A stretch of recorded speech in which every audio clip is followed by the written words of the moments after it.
Diagrama de dispersión se originó por el Ishikawa, que podemos decir que se relaciona con los principales procesos de la calidad. Él quiso demostrar en una pequeña gráfica cómo se pueden solucionar los problemas y también cómo se representan. También quiso dar como un beneficio a la calidad. Esto quiere decir que es como un proceso de dispersión.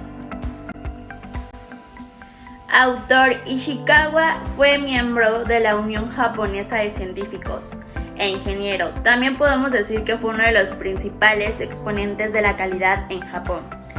Una de las aportaciones que fue una de las más importantes fue el diagrama de dispersión, que fue uno de los más reconocidos, ya que quiso demostrar su eficiencia en una aplicación, por lo que son las más utilizadas y también una de las más reconocidas. El diagrama de dispersión se puede señalar como dos tipos de conjunto para solucionar pequeños problemas.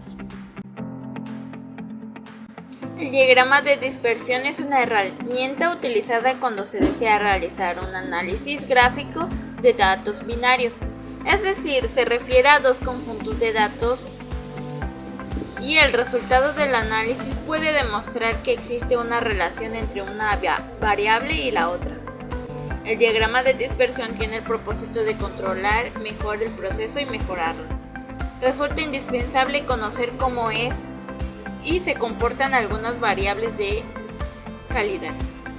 Eso sí, esto ayuda a descubrir el comportamiento depende de otras o no, y en qué grado. Interpretación de un diagrama de dispersión. Para el análisis de un diagrama de dispersión consta un proceso de 4 pasos.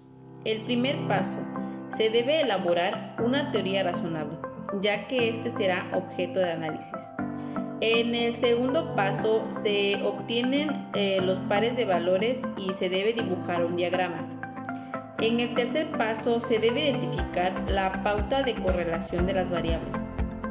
Y en el cuarto paso se debe estudiar las posibles explicaciones.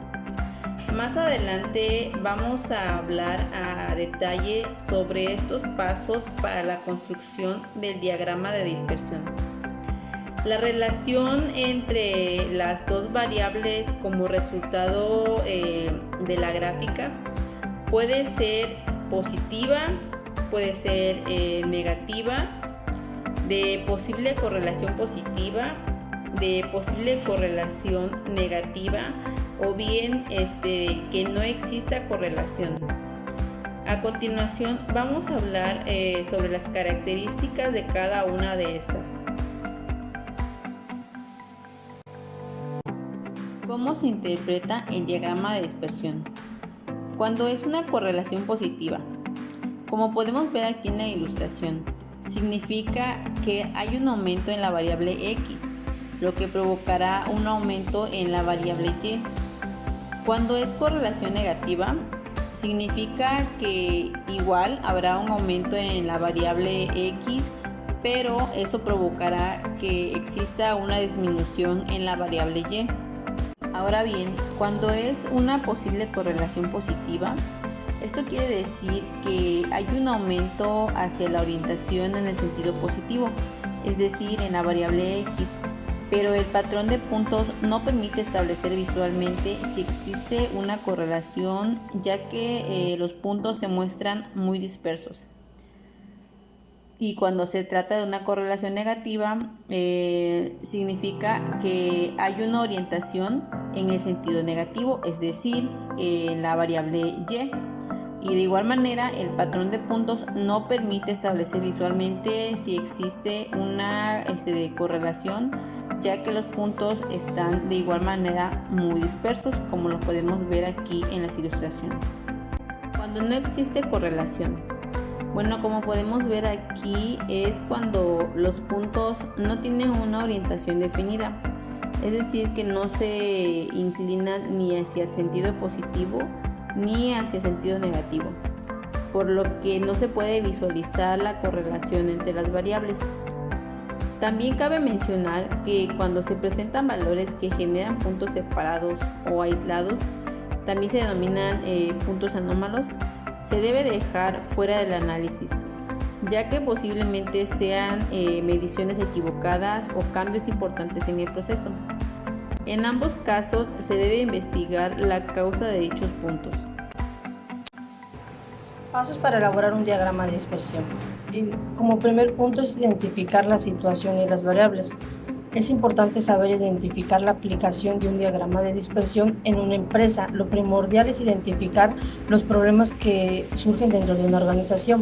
Como segundo número es recolectar los datos de las variables. Derivado al primer análisis que se realizó, es una reunión de variables que intervienen y se ve la forma en la cual interactúan. Como tercer punto es dibujar el plano cartesiano. Lo siguiente que se realiza una vez que ya se tengan definidas las variables es presentarlas en un plano cartesiano donde el punto X se encuentra la variable dependiente y en el eje Y se coloca la variable dependiente. Como cuarto punto, trazar las variables pareadas. Son las que se identifican por círculos. Esto se lleva a cabo cuando ambos pares de variables cuentan con el mismo valor, los cuales deben ser representadas en un solo lado. Como quinto punto es analizar datos. Esto se debe realizar un análisis en el cual se lleva a cabo cuando se colocan los datos del diagrama para poder determinar la recolección que existe, siempre buscando la raíz de la causa. Ámbitos en los que se puede utilizar el diagrama de dispersión. En el mercado global, donde la mejora continua permite a las organizaciones alcanzar sus objetivos estratégicos, el diagrama de dispersión se ha convertido en una herramienta que se puede aplicar en los diferentes ámbitos para analizar problemas de calidad, ya que se puede utilizar en la producción, en la gestión de equipos, en el control de procesos y en la toma de decisiones, ya que es de gran utilidad para conocer qué factores están relacionados entre sí y cómo está afectando uno respecto a otro. Para ejemplificar una de las funciones del diagrama de dispersión, tomamos una tabla con datos ficticios de una empresa ficticia, tomando como eje X el número de días, 14 días, y como eje Y el costo de los productos. Igualmente agregamos un segundo eje Y que sería el precio de venta, tomando así dos datos para poder comparar las líneas que generaban en el diagrama de dispersión. En esto nos dimos cuenta que los dos conjuntos de ejes Y, cada uno respectivo con el mismo eje X, tenían como principal relación que el aumento era paralelamente similar, es decir, que la línea del costo de ventas crecía paralelamente a la línea de costos.